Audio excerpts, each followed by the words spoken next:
Hello সবাইকে, শুভ দীপাবলি সবাইকে। Welcome back to my new vlog video. Basically এই ভ্লগটা হচ্ছে দীপাবলির। রাতের বেলা বাজি ফাটিয়ে আমরা কিন্তু চলে গিয়েছিলাম রেডি হয়ে একটু পূজা দেখতে। কিন্তু আজকে বাইর হয়ে গেছিলাম গা আমার ফ্যামিলির সঙ্গে। আমি ঘর থেকে একবারেই রেডি হয়ে বাইর হইছি, যদি হ্যাঁ ফোন করে তারপরে হ্যাঁ সঙ্গে যাবো, আর নাইলে তারার সঙ্গে পূজা দেখে আয় পড়বো। আমার একজন কাকিমুনি আর জেঠিমুনি তো পাগল হয়ে গেছে যে কোন পূজায় আগে যাইবো। এটা নিয়ে আমি আর ভাই খুব হাসাহাসি করতেছিলাম। এদের সঙ্গে কিন্তু অনেক দলবল আছে, সো দলবল দিয়ে আমরা যেতেছি পূজা করতে। কি দা সামনের দিকে যাইতে যাইতেই দেখি এখানে তো ব্লু লাইট আর ব্লু লাইট, বাট ডেকোরেশনটা কিন্তু অনেকটাই সুন্দর হয়েছিল। এটা আমরা কিন্তু পাড়ার পুজো আর কি, লাইটিং দেখতে দেখতে চলে গেলাম পুজো বাড়িতে। এইখানে কিন্তু পুজোর থিমটা বানাইছিল অপারেশন সিন্দুর। তার ডেকোরেশনটা কিন্তু অনেকটাই সুন্দর হয়েছিল, হেলিকপ্টারটাও দারুণ হয়েছিল। দেন আমরা ওইখান থেকে প্রসাদ নিয়ে আয় পড়ছি অন্য আরেকটা পুজো দেখতে। তারপর আয়া মারে প্রণাম করে আমরা নিয়ে নিয়েছিলাম প্রসাদ। তারপর আর কি সবাই মিলে এখানে বয়ে বয়ে প্রসাদ গ্রহণ করলাম।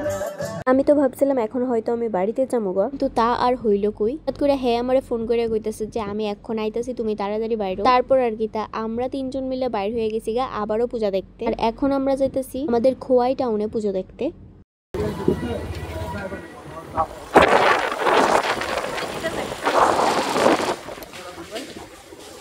প্রথমেই কিন্তু আমরা আয়া পড়ছিলাম খোয়াই পুলিশ স্টেশনে। তারপর ওইখানে আয়া দেখি যে অর্কেস্ট্রা চলতেছে আর পূজাও চলতেছে। দেন ওইখানে কিন্তু প্রচন্ড পরিমাণে ভিড় হয়েছিল। তারপরে ওইখান থেকে প্রসাদ নিয়ে আমরা আয়া পড়ছিলাম আমাদের খোয়াই কালীবাড়িতে। এখানের লাইটিংটা তো খুবই সুন্দর করছিল। তারপর আমরা গেছিলাম গা মন্দিরের ভেতরে। নাও তোমরাও একটু মন্দিরের পরিদর্শন করে নাও। মন্দিরটারে কিন্তু খুবই সুন্দর করে সাজানো হয়েছে, কারণ মায়ের পুজো বললে কথা, আর মন্দির সাজানো হইতো না এটা তো হইতেই পারে না। তারপর মন্দিরের ভেতরে গিয়ে আমরা মার দর্শন করে নিয়েছিলাম, আর মার মুখটা দেখে না খুবই শান্তি লাগছে, সত্যি বিশ্বাস করো। মায়ের অশেষ কৃপায় আমার এখানে আনছে, ভাবছিলাম না যে আজকে আইতে পারবো কইয়া। আর এইখানে কিন্তু অলরেডি পুজো চলতেছে মায়ের। চলো তোমরাও কিছু পুজোর মুহূর্ত দর্শন করো।